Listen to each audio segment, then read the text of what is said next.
අදහස. ඉතින් බලමු අද එක්සර්සයිස් කරලා කොහොම වෙයිද කියලා. ෆැට් එක පොඩ්ඩක් අඩු කර ගන්න ඕනේ.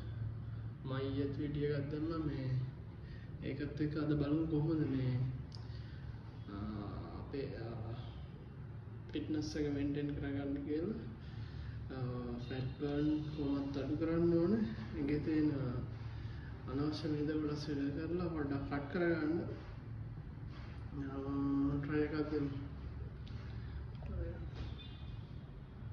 මේන් කරගෙන යමු. හැමෝම එකතු වෙන්න channel එකට subscribe කරන්න, follow කරන්න, share කරන්න.